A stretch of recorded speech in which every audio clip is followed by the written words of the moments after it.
Alors, bonsoir et bienvenue à ce nouveau webinaire que j'ai intitulé Enfants narcissiques entre fait et culpabilité. Parce que très souvent, trop souvent, quand on parle de narcissisme, quand on parle de relations narcissiques, etc., alors on va le plus souvent parler de partenaires, et c'est un fait qu'il y a beaucoup de situations, il y a beaucoup de cas avec les partenaires.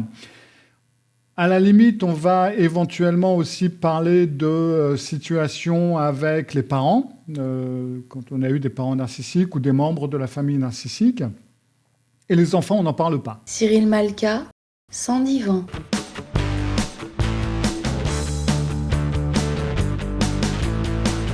Cyril Malka.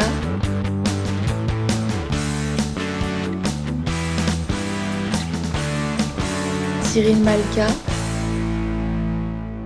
Sans divan. C'est un sujet relativement tabou en France. Le narcissisme, c'est quelque chose qui vous tombe comme ça sur la tête à vos 18 ans ou à vos 21 ans, ça dépend de la majorité dans le pays dans lequel on parle. Mais avant ça, il n'y a rien, quoi. C'est un petit peu comme si le partenaire narcissique qu'on avait, il n'a jamais été enfant. C'est comme si les parents de votre partenaire narcissique n'avaient pas eu un enfant narcissique. Très bien, donc c'est un petit peu comme si le narcissisme s'était réservé aux adultes. Or, c'est vraiment pas le cas. Il y a des enfants narcissiques. La plupart des parents qui ont un enfant narcissique, on s'en souvient rétroactivement. C'est-à-dire que quand votre enfant il a 20 ans, 25 ans, 30 ans, et qu'on voit les problèmes qu'il pose et son comportement, quand on regarde en arrière, on se dit en fin de compte, quand il était tout petit, il était aussi comme ça. Ou elle était aussi comme ça. Il y avait déjà ce problème. Mais on ne le prend pas à l'inverse, on ne le prend pas dans le sens inverse. Et c'est ce qu'on va faire aujourd'hui. Alors, je ne vous le cache pas, je viens de terminer un livre sur le sujet qui s'appelle Enfants narcissiques. C'est un livre sur lequel j'ai travaillé pendant à peu près 2 ans. Et qui donc vient de sortir. Et c'est bien entendu basé sur mon bouquin, ce que je vous raconte ce soir. Donc, on va partir du principe que vous avez un enfant, vous connaissez quelqu'un qui a un enfant, qui pose problème partout. Mais quand je dis partout, c'est vraiment partout, quoi. C'est-à-dire que c'est des problèmes à la maison, c'est à l'école, c'est avec les copains, dans les activités, avec les adultes, avec les autres enfants. Alors, ce n'est pas nécessairement les mêmes problèmes. C'est-à-dire qu'il peut piquer des colères à la maison et être très gentil vis-à-vis des étrangers ou des amis que vous avez. Mais, en règle générale, il va poser des problèmes pour les gens qui sont attachés à lui pendant une période un peu plus longue. C'est-à-dire, par exemple, ça va être les profs, les enseignants, les personnes qui le gardent ou qui font attention à lui, etc. Et si l'enfant pose des problèmes partout, et si le psy scolaire ou les institutions entrent dans la danse, il va y avoir une réponse quasi automatique qui va sortir, et on va commencer à regarder la famille. C'est la faute des parents, nécessairement. Ça va être une forme de culpabilisation sur laquelle on va jouer, qui va être, c'est une mauvaise posture parentale. Ça, c'est un terme très utilisé. Je n'ai jamais vraiment trop compris ce que ça voulait dire. C'est le cadre. Il y a des problèmes de cadre. Alors, montrez-moi n'importe quelle famille. Moi, je vous trouve un problème de cadre. Hein. Je veux dire, montrez-moi une famille où il n'y a pas un problème de cadre. C'est des problèmes de relation mère-enfant. Alors, très souvent, on tape sur les parents, mais le plus souvent, la psychologie est restée très misogyne depuis Freud, et très souvent, ça va être la mère qui va trinquer. Et en plus de ça, si vous êtes une mère seule avec votre enfant, alors là, vous pouvez être sûr de tomber dedans. Bref, il va y avoir une culpabilisation qui va être systématique par rapport aux parents, que ce soit un ou deux parents. Maintenant, le truc, c'est que... Parce que le fait que ça vienne des parents, c'est basé sur quoi?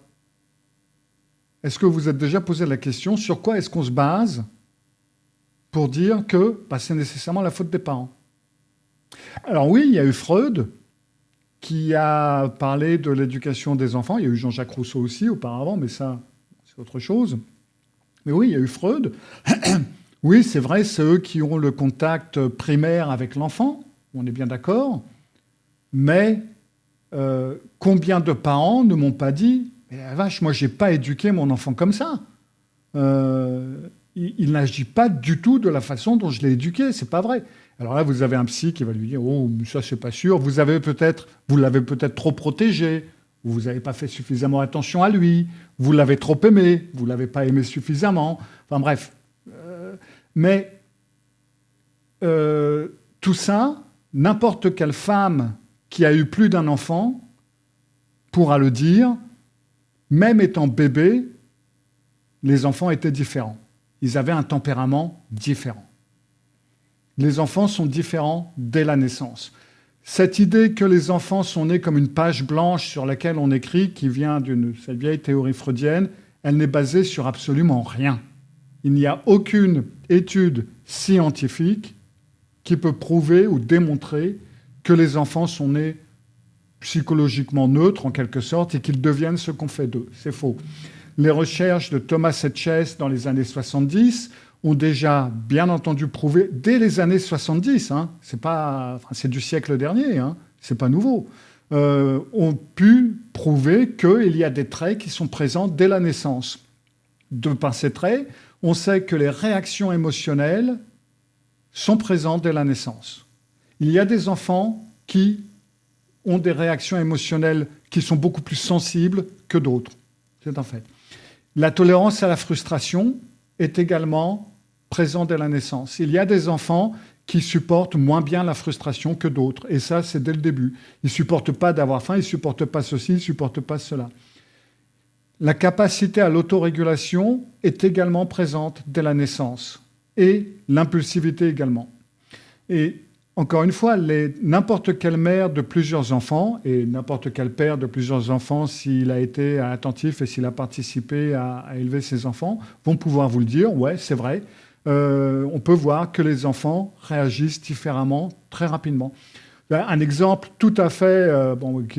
ça vaut ce que ça vaut, parce que c'est un exemple personnel, donc c'est pas scientifique du tout. Mais donc j'ai 2 garçons, et qui ont 18 mois de différence, Philippe et Gabriel. Et à l'époque, j'utilisais du sucre dans le café. Et au Danemark, on a surtout du sucre en poudre. On n'a pas trop du sucre en morceaux. Donc, il y avait toujours le sucre en poudre sur la petite table du salon pour mon café ou mon thé ou ce que vous voulez. Et bien entendu, les enfants, à partir de l'âge de 2 ou 3 ans, il y a un sucrier sur la table avec une cuillère dedans. Il a bouffé. Si mon premier-né, s'il était en train de bouffer le sucre et que j'entrais dans le salon, que je le voyais manger le sucre, et je lui disais « Philippe, qu'est-ce que tu es en train de faire ?» Première chose qu'il faisait, il relâchait la cuillère. Presque, c'est pas moi, quoi, du coup. Il y avait du sucre plein la bobine, mais bref. C'était sa réaction. Gabriel, même truc. Quand lui, il était en train de bouffer du sucre, si j'entrais et que je le voyais et que je lui disais « Gabriel, qu'est-ce que tu es en train de faire ?» Eh bien, lui, il se dépêchait de bouffer du sucre parce qu'il se disait « Maintenant, le temps qu'il arrive de la porte jusqu'à m'arrêter, j'en aurais au moins pris 2 ou 3 cuillerées de plus. » 2 enfants, même éducation quasi, bien entendu, parce qu'on n'élève pas les enfants exactement de la même façon. Les gens qui vous disent ça, ils mentent. Mais 2 réactions totalement différentes, des réactions émotionnelles totalement différentes et une logique totalement différente. Alors après, on peut dire qu'il y a du bon, du mauvais, etc. Tout ça, c'est de la morale, c'est de la religion, ça n'est pas de la psychologie, mais psychologiquement parlant, leurs réactions étaient totalement différentes. Pourquoi ? Parce que ce sont des enfants différents, leur génétique est différente, et puis voilà, c'est tout. Donc tous ces traits, ils précèdent toute éducation. C'est-à-dire que la réaction émotionnelle, la tolérance à la frustration, la capacité d'autorégulation, l'impulsivité, tout ça, ça va être des traits qui vont être... Enfin, l'éducation va être comprise de façon différente, va être assimilée de façon différente. Ça va dépendre de certains traits de caractère. Donc la même façon de réagir la même façon de réagir va être comprise différemment. Ça va dépendre du caractère de l'enfant, tout simplement. De plus, pour ce qui est du narcissisme pathologique, ce sont des choses beaucoup plus complexes et ça n'a rien à voir avec l'éducation. Absolument rien à voir avec l'éducation. La seule chose que cela peut avoir avec l'éducation, en gros, ça va être peut-être, même pas sûr, mais le type de narcissique que vous allez avoir à la fin, en fin de compte. C'est-à-dire qu'un enfant narcissique élevé dans une famille, je ne sais pas moi, violente, alcoolique, etc., va se développer d'une certaine façon, et un enfant narcissique élevé dans une bonne famille, avec pignon sur rue, machin, etc., va évoluer dans une autre façon, mais vous aurez des narcissiques, en fin de compte, ce sera des adultes narcissiques, à la fin, des narcissismes différents, il y en a au moins 7 différents, mais ça restera des narcissiques. Oui, là, j'ai Stella qui me dit « J'ai des sœurs, nous avons des tempéraments, des réactions tellement différents qu'on dirait qu'on n'a pas grandi dans la même famille. » Exactement, tout à fait. Ça n'a absolument rien à voir. On a un tempérament, on n'a même pas vécu les mêmes choses de la même façon. Hein. Quand on parle et puis que l'un dit « Oh, ouais, bah ça m'avait vachement vexé », l'autre va dire « Oh, ouais, écoute, bon, voilà, quoi. » C'est tout. Alors après, donc, pour ce qui est des études qui ont été faites, donc là, je ne parle pas de théorie fumeuse, je ne parle pas de théorie basée sur je ne sais trop quoi. Ce sont des études qui ont été faites, et ça a été fait sur des jumeaux, donc encore plus que des sœurs, comme Stella nous a dit. L'héritabilité des traits est donc entre 65 et 75%. Ça, c'est des études qui ont été faites sur des jumeaux. Ça a été fait sur des jumeaux qui ont été séparés à la naissance, et ça a également été fait avec des enfants adoptés, donc qui n'ont pas été élevés dans les familles dans lesquelles ils sont nés. Et là, on a pu voir que les traits de caractère étaient hérités des parents biologiques, et pas de la famille dans laquelle ils ont été élevés. Et donc, entre autres, les études faites en 93 de Plomin, Kendler, Levesky ou de Patam Gonson en 2000 disent concrètement que, en fin de compte, vous n'avez pas créé ces traits. Tout simplement. Vous interagissez avec un terrain qui est préexistant. Donc ça veut dire que vous avez 2 enfants et le même environnement, et ça donne donc des évolutions différentes. Et oui, comme le dit Nathalie, la difficulté, c'est quand on n'a qu'un seul enfant, et que c'est un enfant narcissique, on ne peut pas comparer. C'est vrai, c'est vrai. Et c'est là où les études peuvent vous soutenir en vous disant « Bah oui, mais les études vous disent que, de toute façon, que vous fassiez l'un ou l'autre, si votre gamin est narcissique, vous pouvez faire ce que vous voulez, ça ne changera rien. » Il y a également, d'où l'intérêt d'éviter les enfants uniques, me dit Tom. Oui, ça, je ne sais pas. Hein. Donc, il y a eu également les études allemandes, une étude très intéressante qui a été faite avec, alors, ceux d'entre nous qui ont un certain âge, se souviennent sûrement que fut un temps, il y avait 2 Allemagnes. Il y avait l'Allemagne de l'Est et l'Allemagne de l'Ouest, et puis il y avait le mur de Berlin qui est tombé en 1989. Et quand les 2 Allemagnes ont été réunies, il y a eu des études psychologiques qui ont été faites et qui ont, en fin de compte, été très intéressantes parce qu'elles ont montré qu'il y avait plus de narcissisme dans l'Allemagne de l'Ouest que dans l'Allemagne de l'Est. Pas parce que les parents sont différents, mais parce que les cultures sont différentes. C'est tout l'environnement qui va pousser dans un sens ou dans l'autre. Cela ne veut pas dire que les Allemands de l'Est étaient moins narcissiques, mais leur narcissisme était différent. Il était basé sur autre chose, sur une autre culture. Donc, on n'évite pas le narcissisme, mais culturellement parlant, on peut le façonner. Donc, en gros, génétiquement parlant, 65 à 75%, c'est donc totalement génétique, et 25 à 35%, on va dire qu'il y a un terrain propice, une faiblesse ou un terrain propice, qui vont donc être plus influencés par l'environnement. Alors maintenant, le narcissisme, il faut se souvenir que c'est que c'est normal chez l'enfant. Et c'est bien là où est le problème quand on parle d'enfants et d'enfants narcissiques, parce que l'enfant, à la base, quand il est tout petit, il est narcissique. Et encore heureux, il est obligé de penser à lui, parce que si on n'est pas attentif à ses envies, à ses besoins, il risque de mourir. Donc il est obligé d'être sensible à son importance, à ses envies, à ses besoins, parce que c'est sa façon de nous signaler. Donc, à la base, et les premières années, l'enfant est narcissique. Et ça, c'est une bonne chose. Puis, petit à petit, dans l'évolution, à partir de 3, 4 ans, 5, 6 ans, etc., il y a une évolution normale qui fait que l'enfant... Alors là, je ne vais pas tout vous dire parce que j'en ai déjà parlé dans un autre webinaire. Mais donc, petit à petit, le narcissisme fait que, l'enfant reconnaît qu'il y en a d'autres que lui. Donc, il y a une reconnaissance de l'autre. Il y a une tolérance à la frustration. Il sait, je vais avoir à manger même si je ne vais pas l'avoir tout de suite. Il y a une intégration qu'il y a certaines limites qu'on ne peut plus faire et qu'on ne peut pas faire tout ce qu'on veut n'importe quand. Et puis, l'enfant évolue comme ça et le narcissisme se développe en empathie. Mais chez certains enfants, il va y avoir une fixation à un moment donné, à un de ces stades ou à plusieurs de ces stades. Et donc, vous allez avoir comme résultat un enfant qui va être hypersensible à la critique, qui va avoir besoin d'avoir raison, qui va avoir une intolérance aux limites. Et ça, c'est pas une éducation ratée, c'est une trajectoire développementale qui a pris une autre direction. C'est une trajectoire développementale spécifique.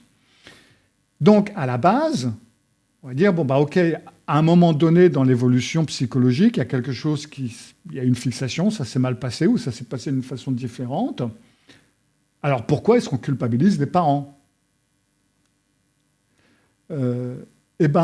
Déjà, d'une part, vous avez le problème de la tradition française qui est psychanalytique. La France, avec l'Argentine, sont les seuls pays au monde où on utilise toujours cette méthode vieille de 2 siècles, bientôt 2 siècles. Et puis, c'est une explication qui est simple, et puis c'est confortable. C'est la faute des parents, c'est bon, voilà, on n'en parle plus. Et puis, pour les professionnels, entre guillemets, ça donne une illusion qu'on maîtrise le sujet, qu'on maîtrise la situation, qu'il y a quelque chose à faire, donc je vous dis quoi faire, et puis voilà. Et puis, si ça ne marche pas, c'est parce que c'est pris trop tard, c'est parce que les parents n'ont pas bien travaillé, c'est parce que ça a été trop compliqué, c'est parce que vous n'avez pas suivi exactement, etc., etc. Et puis voilà. Et comme conséquence, ce qui se passe, c'est que les parents commencent à douter, les parents n'osent plus poser de limites, les parents s'effacent, et du coup, du fait où ils mettent encore moins de limites et qu'ils sont encore plus transparents, en quelque sorte, qu'ils disparaissent, le résultat, c'est que la situation s'aggrave, tout simplement.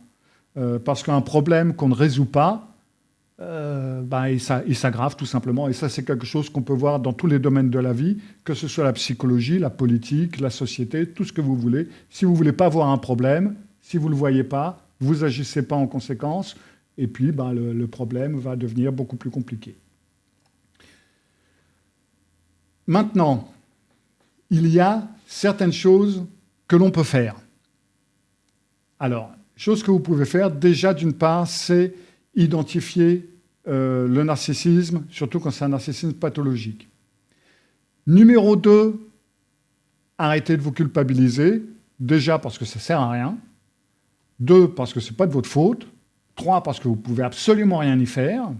Et 4, parce que le pire, c'est que si vous vous culpabilisez, vous n'allez pas agir, ou vous allez mal agir, ou vous n'allez pas mettre de limites, ou vous allez tourner comme une toupie ou comme une girouette. Et puis, du coup, ça ne va pas résoudre la situation. Et puis, ça risque même de l'empirer, et ça va vous coûter cher. Et là, je ne parle pas d'argent, mais je parle de votre santé mentale, et même de votre santé physique. Et puis, une fois que vous avez arrêté de vous culpabiliser, que vous avez reconnu le problème, que vous l'avez accepté, ça, c'est le plus dur. C'est d'accepter que, j'ai au moins un gamin narcissique. Accepter ce truc-là, c'est pas facile. Aussi parce qu'il y a tous ces principes qu'on aimerait bien avoir un enfant qui ait une bonne vie, qui devienne grand, qui vous donne des petits-enfants, machin, etc., etc. Et puis, voilà, tout ça, ça tombe un petit peu à l'eau. Et puis après, vous posez des limites adaptées. Maintenant, oui, les psys mettent tout sur le dos des problèmes, psy des parents, surtout celui qui est sain. Oui, c'est vrai, exactement. Oui, non, ça n'a rien à voir avec la schizophrénie, Nathalie. Après, comment reconnaître le narcissisme psychologique? Il va y avoir plusieurs indicateurs. Il y a une grille de lecture, en quelque sorte, pourra-t-on dire, qui peut vous donner des informations. Déjà, vous avez une absence d'empathie réelle. Alors là, je ne parle pas d'égoïsme d'enfant, parce que tous les enfants peuvent être un peu égoïstes de temps à autre, machin, ou plus ou moins égoïstes, etc. Ce n'est pas égoïsme d'enfant, c'est vraiment un enfant qui n'est pas capable de se mettre à la place des autres. C'est vraiment un enfant où les émotions des autres ne comptent pas. Alors j'ai pris quelques exemples pour illustrer un peu ça, pour le faire un petit peu plus parlant. Là, par exemple, j'ai Sarah, 8 ans, elle rentre de l'école, et sa petite sœur qui a 3 ans s'est fait mal en tombant, et elle pleure. Et elle est donc dans les bras de la maman. Sarah passe devant les deux, elle voit la scène, et puis avec agacement, elle dit « Ah, elle crie toujours pour rien, celle-là. Maman, tu peux m'aider avec mes devoirs maintenant ?» Sa mère lui dit « Non mais attends, je m'occupe de ta sœur, tu vois bien qu'elle s'est fait mal. » Et là, Sarah, elle explose. « Ouais, mais c'est toujours elle, elle fait exprès de se faire mal quand j'ai besoin de toi. » Alors, là, ce que ça indique, c'est une enfant qui n'a absolument aucune inquiétude pour la souffrance de sa sœur. Les émotions des autres ne comptent pas par rapport à ses propres besoins ou envies. Et puis, elle a une interprétation extrêmement égocentrique. La petite sœur ne peut pas souffrir réellement. C'est pas vrai, elle le fait exprès. Et en plus, il y a la colère au fait de ne pas être le centre de l'attention. Le problème, c'est que beaucoup de psys vont vous dire « Bon, elle est un peu jalouse parce que vous n'êtes pas suffisamment attentive à elle. » Oui, mais non. Si elle avait 3 ans, OK. Mais elle a 8 ans, je viens de vous dire. Et à 8 ans, on peut parfaitement comprendre que la petite sœur de 3 ans s'est fait mal et a mal. Et là, du coup, on déplace, en fin de compte, les capacités cognitives d'une enfant de 8 ans à une enfant de 3 ans pour le rendre normal, ce comportement. Oh non, c'est vrai, c'est pas normal. Il n'est pas normal qu'une petite fille de 8 ans soit aussi insensible à la douleur de sa petite sœur qui a 3 ans. Après, vous avez la manipulation constante, manipulation calculée, où l'enfant va retourner les situations systématiquement. Il va inverser les rôles de façon à ce que les parents se sentent coupables. Alors là, j'ai aussi un exemple concret. Alors, attendez, parce que je les ai écrits quand même, hein, je ne les ai pas en tête. Et là, ce sont des exemples réels, hein, ce n'est pas des exemples inventés. Seuls les prénoms sont changés. Bon, encore à la limite, on s'en fout parce que les prénoms, ça ne dit pas grand-chose. Mais bon, ils sont changés. Et là, on a donc Lucas, qui a 14 ans et qui veut sortir avec ses amis, alors que ses parents lui ont interdit parce qu'il n'a pas rangé sa chambre comme convenu. C'est-à-dire qu'il y avait un accord, tu ranges ta chambre, si tu veux sortir, tu ranges ta chambre. Premier essai, oh papa, de toute façon, tu ne comprends rien, tu ne sais même pas ce que c'est que d'avoir des amis. Bon, ça ne marche pas parce que le papa, oui, bon, écoute, mon pote, débrouille-toi. Donc, il va voir sa mère. Maman, il y a papa qui dit que je ne peux pas sortir, mais toi, tu es plus cool, tu comprends que c'est important pour moi. Tu sais comment mes amis sont importants pour moi. Et puis, ils me disent que leur mère, à eux, elle est d'accord. Si ça ne marche toujours pas, ce qui est fort possible, surtout si elle a fait le coup auparavant, ils changent totalement de tactique et font en larmes. Personne ne m'aime dans cette famille, vous faites tout pour que je n'ai pas d'amis, c'est de votre faute si je suis malheureux, etc., etc. Et là, on entend déjà les psys à 2 balles qui vous disent « Ah bah oui, mais attendez, faut pas lui éviter une vie sociale, regardez un petit peu ce que vous êtes en train de faire, vous n'avez pas vous n'avez pas le droit, etc. Faut pas l'empêcher d'avoir une vie sociale, vous le confinez, machin, etc. » Et puis plus tard dans la soirée, quand les parents se disputent à cause de lui, bien entendu, parce que la mère a défendu Lucas pendant que le père tenait bon, donc les parents s'engueulent, et ben Lucas obtient finalement sa sortie parce que le père cède pour avoir la paix. Quoi. Bon, bah écoutez, laisse-le sortir, après quand tu auras des problèmes, tu te démerderas avec ta mère. Et là, ce que l'on peut voir, encore une fois, c'est du narcissisme pathologique. La personne retourne, là, Lucas retourne systématiquement la situation. Il monte les parents l'un contre l'autre parce que c'est pas, tout ça c'est prévu, tout ça c'est pensé. Il a 14 ans, encore une fois, il n'a pas 2 ans. Hein. Il inverse les rôles parce que du coup, c'est les parents qui deviennent coupables. Et donc, il adapte sa stratégie selon ce qui marche, tout simplement, et profite des conflits qu'il a créés. Encore une fois, bien entendu, nous qui avons eu des gamins, on sait parfaitement que quand ils ont 3-4 ans, ils peuvent demander à papa. Quand papa dit non, ils vont demander à maman. Papa, il dit oui, etc. Bon, ça, c'est un truc qui va marcher une fois ou deux. Des fois, on le laisse marcher exprès. Mais là, il n'est pas question d'un enfant de 3 ans. Il est question de manipulation tout à fait consciente. Oui, comme le dit Eva, ou alors dans le cas de Lucas, on dira que c'est normal parce que c'est une crise d'ado et c'est un ado. Alors l'adolescence, j'ai fait une vidéo sur le sujet, c'est un concept relativement nouveau qui a été inventé dans les années 60 et qui en fin de compte n'a pas sa place en psychologie. Mais bon, ça c'est encore autre chose. Après, vous avez l'intolérance totale à la frustration. Et ça va... Alors, il y a des enfants capricieux, il y a des enfants moins capricieux, etc. Et l'intolérance à la frustration, l'intolérance totale à la frustration, ça va bien au-delà du caprice normal ou de la crise de colère normale. Ça va être des réactions vraiment très disproportionnées et qui vont durer. Elles peuvent durer très longtemps. Et il va y avoir une attaque du cadre relativement systématique. Alors là aussi, j'ai un exemple concret. Et c'est donc Marine qui a 10 ans. Et elle joue au hockey depuis... Ça fait 2 ans qu'elle joue au hockey. Pendant le match, l'arbitre siffle une faute contre elle et elle est certaine que ce n'était pas une faute. Alors maintenant, il se peut que ce ne soit pas une faute. Hein, il se peut que l'arbitre se soit planté. Et elle se met vraiment à hurler sur l'arbitre. Mais vraiment à hurler. C'est vraiment une rage. Ce n'est pas de la colère, mais c'est de la rage. Quand son entraîneur lui demande de se calmer un petit peu, elle lui crie dessus également. Elle jette sa crosse par terre, elle tape du pied, elle pleure de rage. Alors les parents essaient de la calmer. Non mais attends, c'est qu'un jeu, Marine, voilà, etc. Et elle explose. Mais vous comprenez rien, c'est injuste, l'arbitre est nul, tout le monde est contre moi, c'est tous des cons. Et la crise va durer 45 minutes.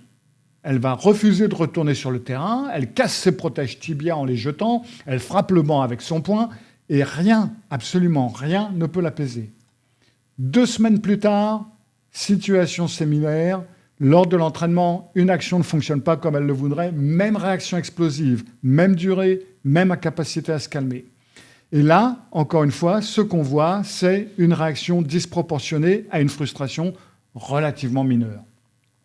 C'est une colère qui dure très très longtemps, bien au-delà d'un caprice normal ou d'une colère contre une injustice, parfaitement impossible à raisonner pendant la crise, parce que c'est pas vrai. Les enfants, même en colère, on peut les raisonner. Un enfant normal, c'est vrai, il ne va pas être d'accord, c'est vrai, mais on peut les calmer, on peut les raisonner. Là, c'est parfaitement impossible. Et vous avez les mêmes schémas qui vont se répéter systématiquement. D'accord ? Et là, on ne parle pas d'un enfant perfectionniste ou on ne parle pas d'un enfant compétitif. On parle vraiment d'un enfant qui vraiment a des explosions. Après, vous avez l'absence d'évolution malgré vos interventions. C'est-à-dire que vous avez tout essayé, rien ne change, et vous avez les mêmes schémas qui vont se répéter, peu importe, franchement, peu importe ce que vous faites. Alors, là aussi, j'ai un exemple concret. C'est 12 ans. Les parents qui ont tout essayé depuis qu'Antoine a 6 ans. Alors, les premières 2 années, donc quand il avait 6-7 ans, ils ont utilisé un système de récompense, un tableau de tâches, des discussions après chaque crise, des explications des règles, etc. Résultat, aucun changement, les crises continuent. Après la 3e année, donc quand il avait 8 ans, ils ont consulté un psychologue. L'enfant a fait 6 mois de thérapie. Ils ont mis en place une période de temps calme. Ils ont fait des exercices de gestion des émotions. Résultat, pendant la thérapie, ils manipulent la psychologue. Mes parents sont trop sévères, ils sont trop durs, ils ne me laissent rien faire, etc. Et les crises continuent à la maison. Années 4 et 5, l'enfant a 9-10 ans, il change de psy, une approche différente. Alors les parents lisent des livres qui sont sur le sujet, ils suivent des formations parentales, ils appliquent tout à la lettre. Résultat, rien ne change. Les mêmes comportements se répètent. Et aujourd'hui, donc, Antoine a donc 12 ans, il retourne toujours les situations, il manipule toujours son entourage, il explose toujours pour les mêmes frustrations. Ce sont exactement les mêmes schémas depuis 6 ans. Donc là, ce qu'on peut voir, c'est qu'il y a 6 ans d'interventions variées, il y a multiples approches qui ont été tentées, il y a des parents qui ont fait des efforts quand même considérables et aucune évolution observable.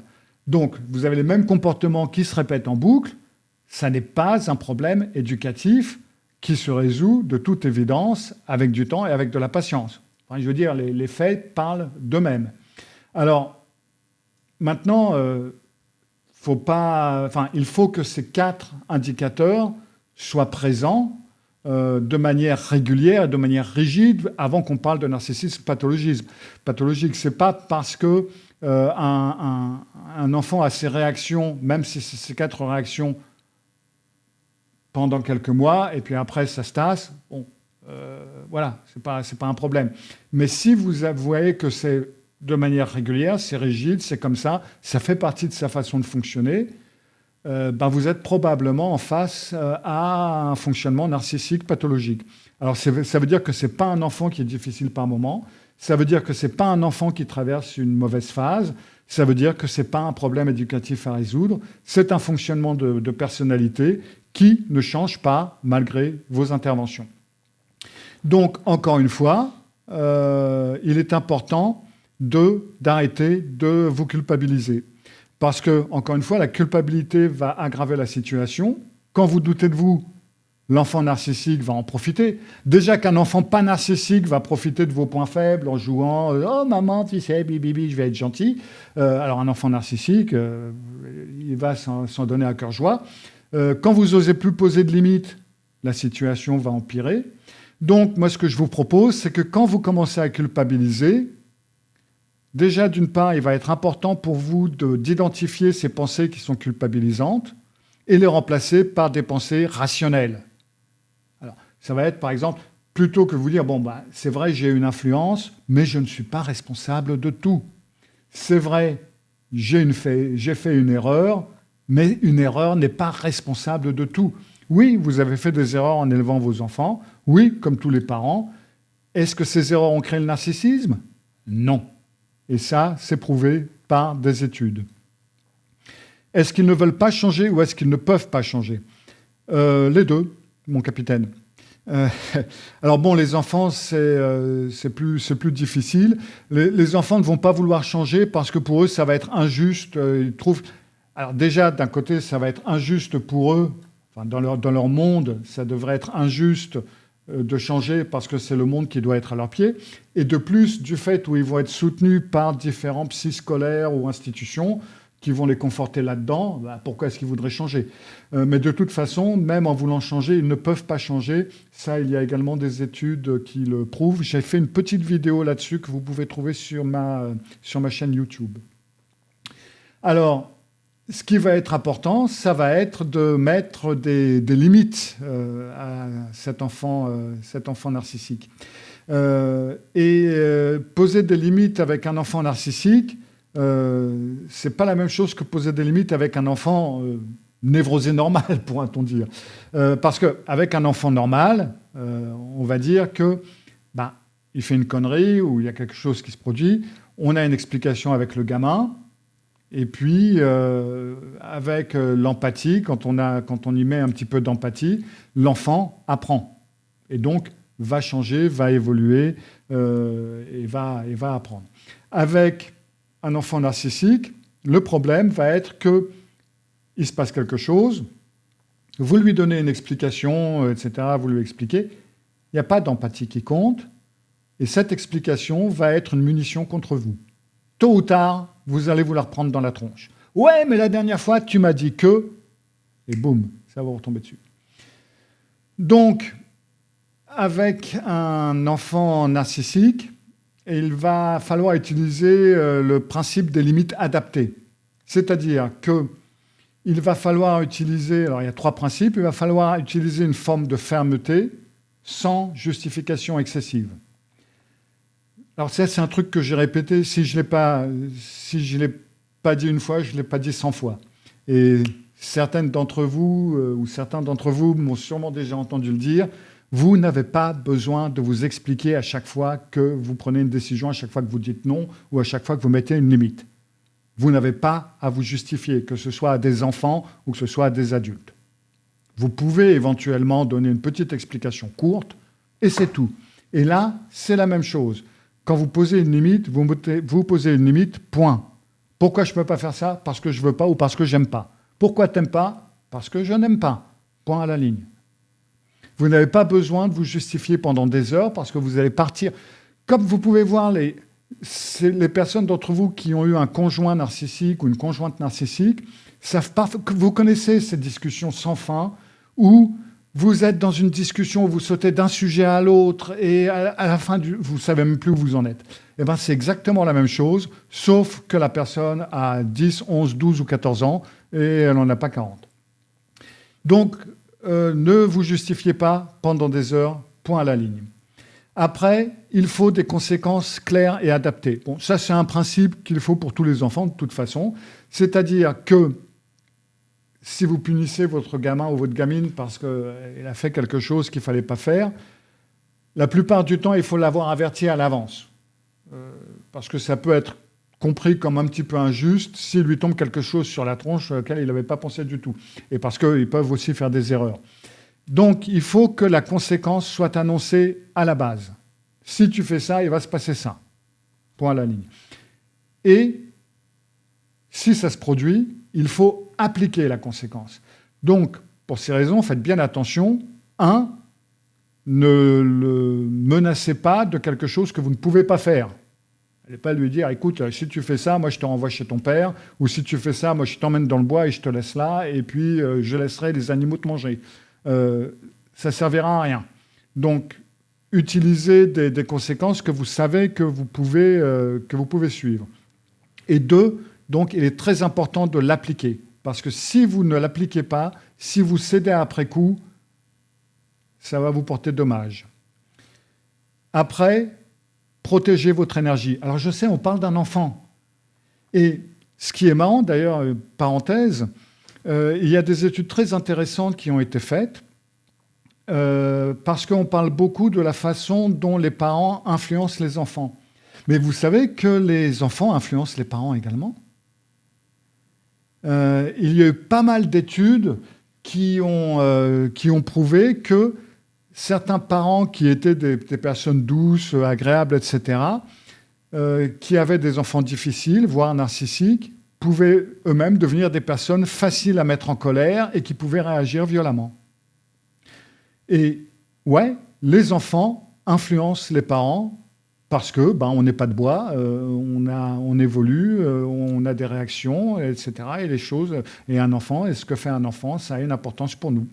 Donc, du coup, les enfants influencent les parents, tout comme les parents peuvent influencer les enfants dans certaines études. Donc, un enfant narcissique peut vous coûter tellement d'énergie que ça finit par être épuisant. Protégez votre énergie, n'entrez pas dans des débats sans fin, sortez éventuellement de la pièce si nécessaire, en disant « bon, écoute, j'ai pris ma décision, c'est comme ça, un point c'est tout », et puis vous partez. Et vous n'êtes pas, encore une fois, vous n'êtes pas obligé de répondre à tout. Comme le dit Eva, assertivité une fois de plus, exactement. Dernière chose importante, c'est que ces limites ne vont pas changer l'enfant.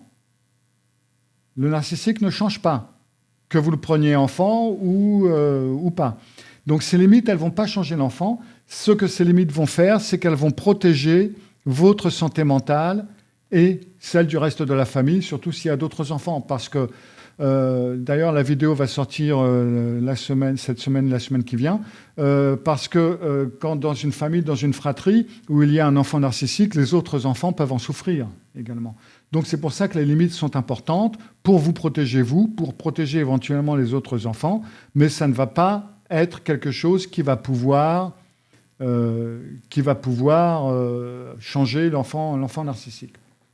Donc, ce que vous pouvez attendre de tout ça, c'est que vous ne pouvez pas guérir votre enfant narcissique, vous ne pouvez pas le changer. Il ne changera pas. Il pourra éventuellement changer de méthode, changer de forme de narcissisme, oui, mais il restera dans ce spectre en quelque sorte. Par contre, ce que vous pouvez, vous, c'est préserver votre santé mentale, protéger donc vos autres enfants, maintenir un cadre à peu près viable pour la famille, et le plus important, ça va donc être d'accepter la situation telle qu'elle est. Parce que en tant que parent, non, vous n'êtes pas divin, même si Freud et ses petits potes voudraient vous le faire croire. Vous ne pouvez pas changer le monde, vous ne pouvez pas changer vos enfants, vous ne pouvez rien changer du tout. Des fois, on ne peut même pas se changer soi-même, on peut avoir des difficultés. Donc, il faut arrêter de se la péter. Vous ne pouvez pas. Même les enfants qui ne sont pas narcissiques, s'ils ne veulent pas faire quelque chose, vous savez pertinemment que s'ils ne veulent pas faire un truc, vous pouvez faire ce que vous voulez, ils ne le feront pas. Ou s'ils veulent absolument faire un truc, vous pouvez dire et faire ce que vous voulez, ils le feront. Donc, non, vous ne pouvez pas. Voilà. Alors, pour finir, une petite pub encore pour mon bouquin, hein, là où il y a plus d'explications, beaucoup plus, avec plus de stratégies, plus de tout ça, si ça vous intéresse. Je pense que je ne vais pas faire beaucoup plus de vidéos sur le sujet des enfants narcissiques, peut-être une de temps à autre, mais pas plus que ça. Maintenant, voilà. C'était le sujet du jour. Merci d'être venu. Si vous voulez que je parle d'un sujet qui vous tient à cœur dans un prochain webinaire, faites-moi un petit mail à cyril@malka.fr et puis je verrai ce que je peux faire pour vous. Et puis, sans ça, je vous retrouve le mois prochain pour un autre webinaire. Cyril Malka, sans divan. Cyril Malka, sans divan. Sans divan. Cyril Malka.